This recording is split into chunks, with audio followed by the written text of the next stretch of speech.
ఈరోజు మనం roof top solar భాగంగా సెంట్రల్ గవర్నమెంట్ స్టేట్ గవర్నమెంట్ కోఆర్డినేషన్తో పిఎం సూర్యఘర్ యోజన భాగంగా మనం రూఫ్ టాప్ సోలార్ ఒక ఇంట్లో ఇన్స్టలేషన్ చూడడం జరిగింది. జిల్లా వ్యాప్తంగా సుమారుగా 17,000 దాకా రూఫ్ టాప్ సోలార్ ఇన్స్టలేషన్ చేయాలని చెప్పి ఎస్సీ ఎస్టీ బెనిఫిషరీస్ ఎవరైతే ఉన్నారో వాళ్ళందరి ఇంట్లో రూఫ్ టాప్ సోలార్ పెట్టుకొని వాళ్ళకి ఎటువంటి భారం లేకుండా అందరికీ ఎలక్ట్రికల్ బిల్లు సున్నా వచ్చినట్టు కేంద్ర ప్రభుత్వం రాష్ట్ర ప్రభుత్వం ప్రయత్నం చేస్తున్నాము. సో దీనిది ప్రోగ్రెస్ ఎలా ఉంది అని ఈరోజు ఒకసారి చూసుకోవడం జరిగింది. జిల్లా వ్యాప్తంగా సుమారుగా 17,000 దాకా టార్గెట్ ఇచ్చి ఉన్నాము.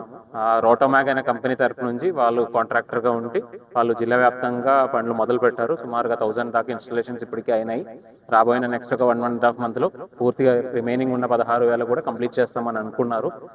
రిక్వెస్ట్ ఏంటంటే వచ్చిన జిల్లాలో ఉన్న ఎవరైతే ఈ బెనిఫిషరీస్ ఉన్నారో ఎస్సీ ఎస్టీ కులాలకు సంబంధించిన బెనిఫిషరీస్ ఉన్నారో 200 యూనిట్లు లబ్ధి పొందిన బెనిఫిషరీస్ అందరూ కూడా కొద్దిగా ఎలక్ట్రిసిటీ డిపార్ట్మెంట్ని హెల్ప్ చేసుకోవాలని కోరుతున్నాను. అదేవిధంగా ఎలక్ట్రిసిటీ సిబ్బందులు అందరూ కూడా ఈ బెనిఫిషరీస్తో మాట్లాడుకొని కంపెనీతో మాట్లాడుకొని త్వరలోనే నెక్స్ట్ ఒక 1.5 monthలోనే ఇవన్నీ కూడా ఇన్స్టాల్ చేసినట్టు ప్రయత్నం చేసుకోవాలని కోరుతున్నాను. Thank you. ఇక్కడ ఈ మండలానికి వచ్చిన కాబట్టి ఈ మండలాల్లో 2 ఐటమ్స్ కూడా చూస్తాం అనుకున్నాను. ఒకటేంటంటే అగ్రికల్చర్ డిపార్ట్మెంట్ ద్వారా మనకు డ్రోన్స్ జిల్లా వ్యాప్తంగా ప్రతి ఒక్క మండలాల్లో ఒక డ్రోన్ ఇవ్వడం జరిగింది.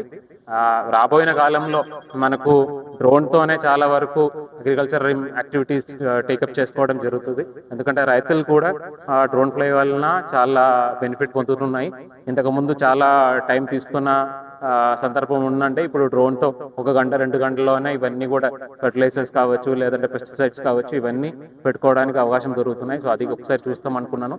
అదే కాకుండా జిల్లా వ్యాప్తంగా కస్టమ్ హైరింగ్ సెంటర్స్ కూడా చాలా వరకు పెట్టి ఉన్నాము. అది ఒక కస్టమ్ హైరింగ్ సెంటర్ కూడా ఇక్కడ పక్కన ఉన్న గ్రామాల్లో చూస్తాం అనుకున్నాను.